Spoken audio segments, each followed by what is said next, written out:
말세가 되면 죄악이 관영하고 불법이 성함으로 많은 사람의 사랑이 식어지게 됩니다.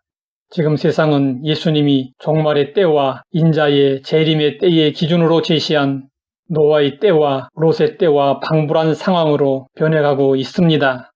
노아의 때와 롯의 때는 어떠했을까요? 성경은 말씀하고 있습니다. 노아의 때에 된 것 같이 인자의 때에도 그러하리라. 노아가 방주에 들어가던 날까지 사람들이 먹고 마시고 장가들고 시집가더니 홍수가 나서 그들을 다 멸망시켰으며, 또 롯의 때와 같으리니 사람들이 먹고 마시고 사고 팔고 심고 집을 짓더니 롯이 소돔에서 나가던 날에 하늘로부터 불과 유황이 비오듯 하여 그들을 멸망시켰느니라. 인자가 나타난 날에도 이러하리라. 인자가 나타나는 날은 예수님의 재림의 날을 가리킵니다. 노아의 때와 롯의 때에는 물질주의와 쾌락주의와 현세주의 현상이 사회에 팽배했습니다. 그러나 그 속에서도 끝까지 경건을 유지하는 사람들이 있었습니다. 성경은 소수의 그들을 구루터기 남은 자라고 부르고 있습니다. 노아가 그 중에 한 사람이었고 롯도 그 중에 한 사람이었습니다. 죄악의 밤이 점점 깊어가고 있습니다. 그러나 사람들은 먹고 마시며 원초적인 쾌락에 빠져 있습니다. 죄를 죄로 여기지 않고 종말과 하나님의 심판을 전혀 염두에 두지 않고 있습니다. 우리는 하나님의 은혜로 살고 있습니다. 은혜로 산다는 것은 마음대로 살아도 된다는 것을 의미하는 것이 아닙니다. 종말과 주님의 재림과 심판을 믿는 성도들은 은혜 안에서 거룩한 행실과 경건으로 주님의 날을 기다려야 합니다. 그리고 새하늘과 새 땅, 영원한 하나님의 나라에서 누릴 영생 복락을 소망해야 합니다.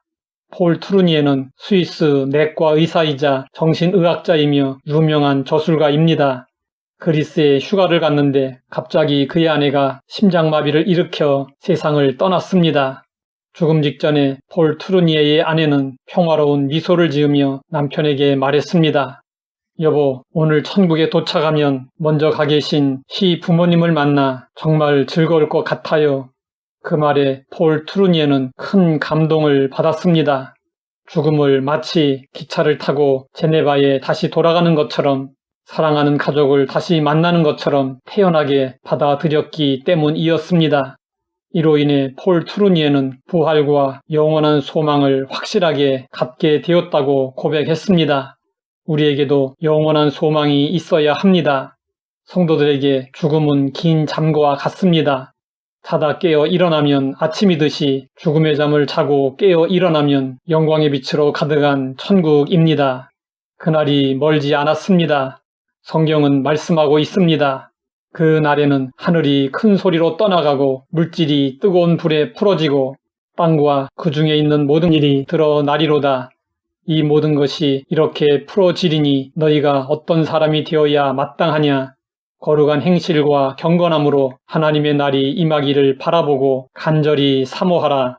그날에 하늘이 불에 타서 풀어지고 물질이 뜨거운 불에 녹아지려니와 우리는 그의 약속대로 의가 있는 곳인 새 하늘과 새 땅을 바라보도다. 하나님은 노아 시대에는 홍수로서 세상과 인류를 심판하셨지만 마지막에는 불로 세상과 인류를 심판하시기로 작정하셨습니다. 오늘날 지구가 점점 뜨거워지고 있는 현상은 하나님의 불심판과 무관하지 않습니다. 성경이 예언하고 있는 종말의 징조들이 지금 그대로 나타나고 있습니다. 예수님은 시대를 분별하라고 말씀하셨습니다. 너희가 구름이 서쪽에서 이는 것을 보면 곧 말하기를 소나기가 오리라 하나니 과연 그러하고 남풍이 부는 것을 보면 말하기를 심히 더우리라 하나니 과연 그러하니라. 외식하는 자여 너희가 천지의 기상은 분간할 줄 알면서 어찌 이 시대는 분간하지 못하느냐. 하나님의 말씀에 근거하여 시대를 분별하는 안목을 가져야 합니다. 오늘도 세상에서 벌어지고 있는 일들을 영적으로 바라보며 임박한 하나님의 나라를 기대하며 소망으로 살아야 합니다. 하나님의 나라가 임하기까지 우리는 날마다 경건을 위해 노력하며 거룩하신 하나님을 닮아야 합니다. 하나님 아버지, 영적인 안목으로 세상을 바라보며 분별하게 하시니 감사합니다. 영적인 밤이 깊어갈수록 깨어서 재림의 주님을 맞이할 준비를 하게 하옵소서. 예수님의 이름으로 기도드립니다.